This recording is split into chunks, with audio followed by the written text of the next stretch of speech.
নমস্কার, জয় দেবাদিদেব মহাদেবের জয়। ভাগ্যফল জ্যোতিষে আপনাদের সবাইকে মীন রাশির গুরুত্বপূর্ণ অনুষ্ঠানে স্বাগত।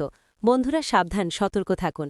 আমার প্রিয় ভাই বোনেরা, আজ আমি যা বলবো সেটাকে হালকাভাবে নেবেন না। অনেক সময় মানুষ বুঝতেই পারে না সে ধীরে ধীরে কোথায় যাচ্ছে। কখনো কি অনুভব করেছেন যে মস্তিষ্ক অবিরত ছুটে চলেছে, মন শান্ত হচ্ছে না?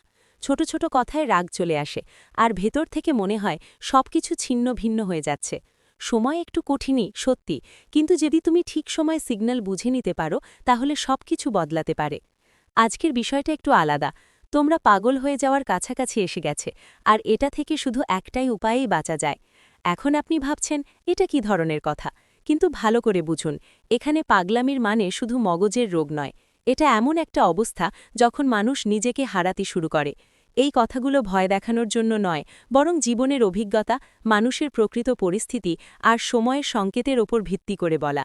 আর যদি আপনি এই ভিডিওটা শেষ পর্যন্ত দেখেন তাহলে একটা উপায় পাবেন যেটা দিয়ে আপনি নিজেকে সামলে রাখতে পারবেন। আজকাল প্রতি দ্বিতীয় মানুষই ভিতর থেকে ভেঙে পড়েছে। কারো প্রেমে বিশ্বাসঘাতকতা হয়েছে, কারো সম্পর্কের মাঝে দূরত্ব চলে এসেছে, বাড়িতে কথাবার্তায় টেনশন আছে, কোথাও ভাই ভাইয়ের মধ্যে ঝগড়া বাড়ছে। যেখানে আগে ভালোবাসা ছিল সেখানে এখন অহংকার ঢুকে পড়েছে। অনেকেই কোর্টের চক্কর কাটছে, বছরের পর বছর মামলা চলছে না, সময় বাঁচছে না, না টাকা, না মন শান্তি। আর কিছু মানুষ আছেন যাদের শরীর বারবার খারাপ হচ্ছে, ডাক্তারের কাছে যাচ্ছেন, ওষুধ খাচ্ছেন, কিন্তু আসল রোগ শরীরে নয়, মনেই বসে গেছে। টাকার চিন্তা আলাদা, ক্যারিয়ারের চাপ আলাদা, আর সবচেয়ে বড় মনের বোঝা। অনেকেই বাইরে থেকে হাসেন, কিন্তু ভিতর থেকে এতটাই ভেঙে পড়েছেন যে নিজেরাই বুঝতে পারেন না তারা আসলে কি করছে। ভালো করে বুঝে নিন, যখন মানুষ বারবার তার অনুভূতিগুলো চেপে রাখে, যখন সে সবকিছু একা একাই সহ্য করতে থাকে, তখন ধীরে ধীরে তার মন দুর্বল হয়ে যেতে শুরু করে। আর এখান থেকেই শুরু হয় সেই যাত্রা যেখানে মানুষ নিজেকে হারাতে শুরু করে। এটা শুধু আপনার সাথেই হচ্ছে এমন নয়, অনেকেই এই অবস্থার মধ্য দিয়ে যাচ্ছে। কিন্তু ফারুক শুধু এইটুকুই, কেউ সময়মতো বুঝে যায় আর কেউ অনেক দেরি করে ফেলে। যদি আপনি এই অবস্থায় থাকেন তাহলে এটা হালকাভাবে নেবেন না, কারণ এগিয়ে যা আমি বলবো তা আপনার জীবনকে বদলে দিতে পারে। নাক ডাকা। এখন একটু মন দিন, বুঝতে চেষ্টা করুন। পাগল হওয়া হঠাৎ করে শুরু হয় না, এটা ধীরে ধীরে শুরু হয়, এবং প্রথম লক্ষণ হয় মন বারবার উঠে পড়া। আপনি নিজেই হয়তো লক্ষ্য করেছেন, আপনি বসে কিছু ভাবতে চান, কিন্তু মন যেন এক জায়গায় থাকে না। কখনো পুরনো কথা মনে পড়ে, কখনো কারো বলা কথা কাটে, কখনো ভবিষ্যতের চিন্তা আসে, আর কখনো কোনো কারণ ছাড়াই ভয় লাগে। ভালো করে বুঝুন, যখন মন এক জায়গায় থাকে না তখন মানুষ নিজেকেই দূরে চলে যেতে শুরু করে। একটা ছোট্ট ঘটনা বলি। একজন মানুষ ছিল, তার জীবনে সব ঠিকঠাক ছিল, কিন্তু ধীরে ধীরে সে সবকিছু বেশি বেশি ভাবতে শুরু করল। কারো কিছু বললেই সে সারাদিন শুধু সেই কথাটাই ভাবত। কাজ একটু গড়মড় হলে রাতভর ঘুম আসত না। শুরুতে মনে হতো এটা স্বাভাবিক, কিন্তু কয়েক মাস পরে সে ছোট ছোট যে কোনো ব্যাপারে চিন্তিত হতে লাগল।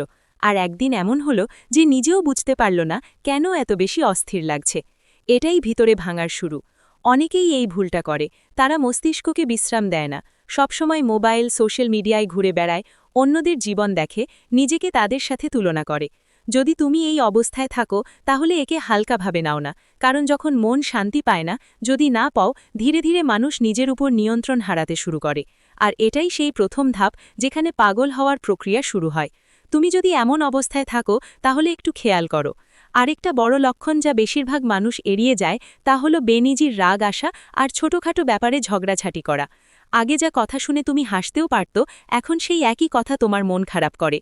বাড়িতে কেউ কিছু বললেই তাড়াতাড়ি রেগে যাও, প্রতিটা কথায় কণ্ঠস্বর উঠে যায়। অনেক সময় পরিস্থিতি এমন পর্যায়ে পৌঁছে যায় যে ভাই ভাইয়ের মধ্যেও ঝগড়া শুরু হয়ে যায়।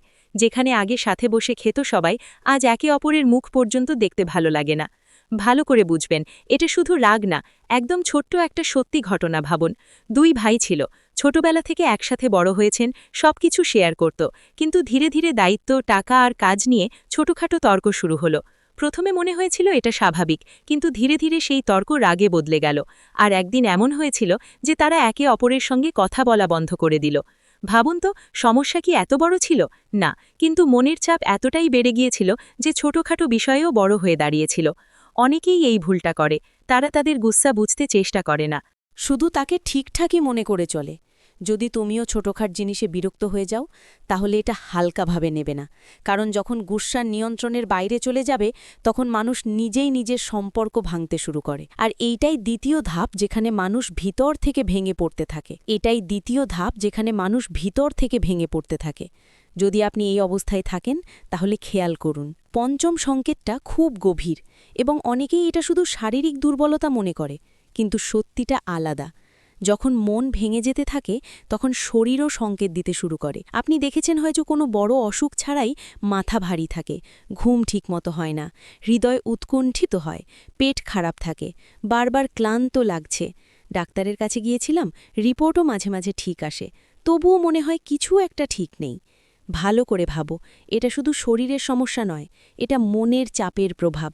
একটা ছোট্ট ঘটনা বলি। একজন মানুষ ছিল, তার কাজ ভালো চলছিল না, বাড়িতেও চাপ ছিল। ধীরে ধীরে তার শরীর খারাপ হতে লাগল। সে প্রতি সপ্তাহে ডাক্তারের কাছে যেত, ওষুধ নিত, কিছুদিন ভালো থাকত, তারপর আবার একই অবস্থা। একদিন একজন বৃদ্ধ তাকে জিজ্ঞেস করল, তোমার সত্যিই অসুখ আছে নাকি মনের বোঝা বেশি? সে চুপ হয়ে গেল, কারণ সে বুঝে গেছি সমস্যা শরীরের চেয়ে বেশি মনেই ছিল। অনেকেই এই ভুলটা করে, তারা শুধু ওষুধ খেয়ে সুস্থ হওয়ার আশা করে, কিন্তু নিজের মন ঠিক করার চেষ্টা করে না। যদি আপনার স্বাস্থ্যের অবস্থা বারবার খারাপ হচ্ছে আর কারণ বোঝা যাচ্ছে না, তাহলে এটার কথা হালকাভাবে নেবেন না, কারণ যখন মন অসুস্থ হয় তখন শরীরও সঙ্গ দেওয়া বন্ধ করে দেয়। আর এটাই সেই পঞ্চম ধাপ যেখানে মানুষ পুরোপুরি ক্লান্ত হয়ে পড়ে। ভালো করে বুঝুন, এটা এমন একটা অবস্থা যেখানে মানুষ সবচেয়ে বেশি দুর্বল হয়ে যায়। ষষ্ঠ লক্ষণ হল আশা ধীরে ধীরে শেষ হয়ে যাওয়া। এখন একটু নিজেকে জিজ্ঞেস করো, আগে কি তুমি তাড়াতাড়ি হাল ছেড়ে দিতেই? কিন্তু এখন তো সামান্য সমস্যাতেই মন খারাপ হয়ে যায়। আগে কি তুমি লড়াই করো, চেষ্টা করো, কিন্তু এখন মনে হয় ছেড়ে দাও, আমার থেকে হবে না। এটাই সবচেয়ে বিপজ্জনক মোড়, কারণ যখন মানুষ চেষ্টা করা বন্ধ করে দেয় তখন জীবন নিজেই থেমে যেতে থাকে। একটা ছোট্ট সত্য ঘটনা বুঝো। একজন মানুষ ছিল, তার একটা ছোট ব্যবসা ছিল। একবার ক্ষতি হলো, সে সামলে নিয়েছিল। দ্বিতীয়বারও ক্ষতি হলো, তখনও চেষ্টা করেছিল। কিন্তু তৃতীয়বার যখন সবকিছু খারাপ হয়ে গেল, তখন সে নিজের মনে হেরে গেল। এখন কি পরিবর্তন হলো? আগে সে সমাধান খোঁজার চেষ্টা করত, ধীরে ধীরে সে কাজ চালিয়ে যেত, কিন্তু এখন সে মনোযোগ দেওয়া বন্ধ করে দিয়েছিল, আর অবস্থা ক্রমশ আরও খারাপ হচ্ছিল। সমস্যা ক্ষতি নয়, সমস্যা ছিল তার হেরে যাওয়াটা। অনেকেই এই পরিস্থিতিতে চলে যায়, কিন্তু তারা ভাবে আমার ভাগ্যই খারাপ। যদি তুমি বারবার ভাবো এখন আর কিছু হবে না, তাহলে এটাকে হালকাভাবে নেওয়া যাবে না, কারণ যখন আশা শেষ হয় তখন মানুষ ভিতর থেকে খালি হয়ে যায়। আর এইটাই সেই ষষ্ঠ ধাপ যেখানে মানুষ নিজেকে পুরোপুরি হারিয়ে ফেলে। এখন মন দিয়ে বুঝো, এতদিন পর্যন্ত যা কিছু শুনেছ সবই ছিল ইঙ্গিত, কিন্তু এখন আমি যা বলবো সেটাই আসল পথ। তোমরা পাগল হতে চলেছ, আর এ থেকে বাঁচার একটাই উপায় আছে, নিজের মনকে সময় দেওয়া এবং সেটা বোঝা। শুনতে এটা খুবই ছোট মনে হতে পারে, কিন্তু এটাই সবচেয়ে বড় উপায়। এখন একটু গভীরে গিয়ে বুঝো এই কথা। আমরা সারাদিন সবাইকে নিয়ে জীবনযাপন করি, কিন্তু নিজের জন্য 10 মিনিটও বের করি না। আমরা অন্যদের কথা শুনি, কিন্তু নিজের মনের কণ্ঠকে চেপে ফেলি, আর এটাই সবচেয়ে বড় ভুল। একটা ছোট্ট ঘটনা বলি। একজন মানুষ সব সময়ই চিন্তিত থাকত, রাগ, উদ্বেগ, ভয় সবই ছিল তার ভিতরে। একদিন সে ঠিক করল, প্রতিদিন 15 মিনিট শুধু নিজের সঙ্গে বসবে, না মোবাইল বন্ধ, কোনো কথা না, শুধু শান্তি করে বসে নিজের মনকে শুনবে। শুরুতে অনেক উৎকণ্ঠা লাগবে, কিন্তু ধীরে ধীরে নিজের প্রশ্নগুলোর উত্তর নিজের থেকেই মিলতে থাকবে। কয়েক সপ্তাহের মধ্যে সে আগের চেয়ে অনেক বেশি শান্ত আর শক্তিশালী হয়ে উঠবে। বুঝে নাও, সমাধান বাইরে নয়, সমাধান তোমার ভেতরেই আছে। কি করবেন? প্রতিদিন 10 মিনিট একা শান্তি করে বসবেন। নিজের মনের কথা দমিয়ে রাখবে না। বেশি চিন্তা এলে সেটা লিখে ফেলো। একটু সময় প্রকৃতি বা ঈশ্বরের নামে দাও। কি করবেন না? সব কথা ভেতরে চেপে রাখবে না। নিজেকে অন্যদের সাথে তুলনা করো না। রাগে তাড়াহুড়ো করে প্রতিক্রিয়া দেখাবে না। মনে রেখো, সময় চাই। যেভাবে হোক যদি নিজের খেয়াল রাখতে পারো, তাহলে কোনো পরিস্থিতি তোমাকে হারাতে পারবে না। তুমি ভেঙে পড়নি, শুধু একটু ক্লান্ত, আর ক্লান্তির ওষুধ হলো সঠিক দিশা আর একটু ধৈর্য। ঈশ্বর সবাইকে ইঙ্গিত দেন, শুধু বোঝার মতো কেউ চাই। হয়তো আজকের এই কথা তোমার জন্য সেই ইঙ্গিত। যদি আজ থেকেই নিজেকে একটু সময় দিতে শুরু করো, বিশ্বাস করো তুমি আবার আগের মতো শক্তিশালী হতে পারবে। এবার বলি তোমাদের লাকি নাম্বার ও কালার কি। লাকি নাম্বার 7, লাকি কালার হালকা নীল, স্কাই ব্লু। অসম্পূর্ণ রয়ে গেছে। যতই চেষ্টা করুন না কেন আপনাকে এর আর্থিক স্বাচ্ছন্দ্য মিলছে না, দেনা থেকে বের হতে পারছে না। অনেক বছর হয়েছে দেনা দিন দিন বাড়ছে, এক ঋণ মেটানোর জন্য নতুন ঋণ নিতে হচ্ছে, আর দিন দিন ঋণ আরও বেড়ে যাচ্ছে। বন্ধুরা, পেট চালানোর জন্য যদি ঋণ নিতে হয় তাহলে বুঝতে হবে এই সব সমস্যার পিছনে আপনার বাড়ির কেউ তন্ত্রমন্ত্র করিয়ে রেখেছে। আমি আপনাদের বলি, সাধারণত কোনো অপরিচিত সত্ত্ব এমন কাজ করে না। অন্য কারো কি সম্পর্ক, সে তো আপনার বাড়ির লক্ষ্মীকে কেন বাঁধবে? বন্ধুরা, এমন ভুল কাজ করবেই সে যিনি সবচেয়ে কাছের মানুষ, আপনার সবচেয়ে কাছের আত্মীয়রা হতে পারে, কেউ প্রতিবেশীও হতে পারে। ঠিক তারা এমন কাজ করবে, ঠিক সেই আত্মীয়ই করবে যিনি বাইরে থেকে হাসছে, আপনার সামনে আপনার প্রশংসা করছে, আপনার দুঃখে আপনার সঙ্গে থাকার অভিনয় করছে, আপনার বাড়িতে এসে চা খায়, আপনার বাচ্চাদের মাথায় হাত দেয়, কিন্তু তার মনে জেল্লাতির ভাবনা থাকে, তার মনে বন্ধুদের প্রতি ঈর্ষার অনুভূতি থাকে। এই কারণেই সে এসব কাজ করছে। যখন কোনো আত্মীয়ের মধ্যে এমন অনুভূতি জাগে, তখন বন্ধুদের বাড়িতে সব ঠিক আছে আর আমাদের কাছে নয়, তখন সে নেতিবাচক শক্তির আশ্রয় নেয়। অর্থাৎ আপনার আশেপাশে কোনো খারাপ গরিব আত্মীয় আছে। ধরুন আপনার কেউ কোনো দরিদ্র আত্মীয় আছে আর তোমার বাড়িতে সবকিছু ভালোই চলছে, তোমার বাড়িতে সবকিছু দারুণ আছে, টাকা পয়সাও যথেষ্ট আছে, কিন্তু কোনো দরিদ্র আত্মীয় তোমার এখানে এলো, সে তোমার বাড়ির সুখ শান্তি দেখল, ভেতরে ভেতরে সে জ্বলে উঠল, আরে ওদের বাড়িতে তো সব আধুনিক সুবিধা আছে, আমার বাড়িতে তো এমন কিছু নেই। সে তোমার থেকে হিংসা করতে লাগলো। ধরো তোমার বাড়ির কেউ একটা চাকরি পেয়েছে, ভালোই টাকা উপার্জন করছে, ধীরে ধীরে তোমার বাড়িতেও সুখ শান্তি আসতে শুরু করলো, তোমার বাড়িতেও সবকিছু ভালো হতে লাগলো। কিন্তু তোমার কোনো আত্মীয় এলো, সে দেখলো আপনার বাড়িতে এখন আগের চেয়ে সবকিছু ভালো হয়ে যাচ্ছে, ধীরে ধীরে সবকিছু সঠিকভাবে সাজাতে শুরু করেছে, টাকা পয়সাও আসছে, সবকিছু ভালোভাবে বসে যাচ্ছে, আপনি নিজেও বাড়ি নিচ্ছেন, বাড়িতেও সবকিছু ঠিকঠাক আছে। তখন এসব জীবই তার চোখে খটকতে শুরু করবে। আর সে কি করবে? নানা রকম পদ্ধতি অবলম্বন করবে, যেমন তন্ত্রমন্ত্র, তন্ত্রকর্ম করে আপনার বাড়ির দেবতাদের জড়িয়ে দেবে, আপনার বাড়ির সুখ শান্তি ধরে রাখবে। সেই মানুষটি কি করবে? নানা অজুহাতে আপনার বাড়িতে এসে হাজির হবে, বন্ধুদের সঙ্গে মিলে অজুহাতে আসবে, আপনার বাড়ির পূজার ঘরে তন্ত্রমন্ত্র করবে। আপনার বাচ্চাদের ওপর তো আপনার বাড়ির প্রধান অর্থ উপার্জনকারী ব্যক্তির ওপরও তান্ত্রিক কাজ করাতে পারে। বন্ধুরা, এমন ক্ষেত্রে খুব সাবধানে থাকতে হয়। হঠাৎ করে যদি আপনার বাড়িতে এমন সব ঘটনা ঘটে, হঠাৎ সব কাজ ট্যাক্সের কারণে গড়বড় হয়, হঠাৎ আপনার বাড়ির প্রধান অর্থ উপার্জনকারী অসুস্থ হয়ে পড়ে, টাকার হঠাৎ বন্ধ হয়ে যায়, তাহলে বুঝবেন কারো দ্বারা কোনো খারাপ কাজ হয়েছে। বন্ধুরা, সে নেতিবাচক শক্তির সাহায্য নিয়েছে, সে তন্ত্রমন্ত্র বা সাধারণ বাঁধন পদ্ধতিতে আপনার বাড়ির সমৃদ্ধি বন্ধ করে দিয়েছে। এখন বন্ধুরা চিন্তা করবেন কিভাবে চিনবেন। ভালো করে দেখুন, চিনতে কিভাবে পারো। লক্ষ্মী বন্ধনের সবচেয়ে বড় চিহ্ন হয় বন্ধু হঠাৎ করে সবকিছু থেমে যায় বা আবার পিছিয়ে যায়। মানে বন্ধু যেই ব্যবসা বা চাকরি কাল পর্যন্ত ভালোভাবে চলছিল, হঠাৎ কথে হতে শুরু করে, চাকরিতে প্রমোশন আটকে যায়, কোনো কিছু পাওয়ার আশা থাকে আমাদের মনে, মনে হয় সেখান থেকে টাকা পাবো, সেখান থেকে প্রমোশন আসবে, আমাদের ভেতরে এমন একটা আশা থাকে। কিন্তু হঠাৎ যখন সেই সময় আসে কোনো কিছু পাওয়ার জন্য যা আমরা খুবই চেয়েছিলাম আর যা পাওয়ার কথা ছিল, আরে হঠাৎ করে কেউ কালো চোখ লাগালে যেই জিনিসটা পেতেই যাচ্ছিল আর সেটা আর পেলাম না, তাহলে কেমন কষ্ট লাগে বুঝতে পারো? যদি তোমার সাথেও এমন হয়, শেষ মুহূর্তে সেই জিনিসটা না পেলেই বুঝে নাও তোমার বাড়ির কেউ, তোমার বন্ধুরা বা কোনো আত্মীয় তোমার উন্নতি বাধা দিচ্ছে, বন্ধুদের কাছ থেকে লোকসান হচ্ছে, চাকরি আর ব্যবসায় সব জায়গায় তোমাকে মুখ ফিরিয়ে নিতে হচ্ছে। যেখানে আগে তোমার নাম আলোড়ন তুলত, যেখানে সব কাজেই তুমি সেরা ছিলে, ধরো তুমি কোনো শিল্পে বা তোমার কাজের মধ্যে পারদর্শী ছিলে, এখন থেকে তোমার প্রতিটা কাজ বাজে হবে। আগে আপনি আপনার সব কাজ একদম ঝটপট করে ফেলতেন, কিন্তু এখন 100 বার করার পরেও কাজ আগের মতো ভালো হবে না। বুঝে নাও চেলে কোনো না কোনো জ্বালানি তোমার হাতের কাজের কৌশলটাও বাধা দিয়ে দিয়েছে।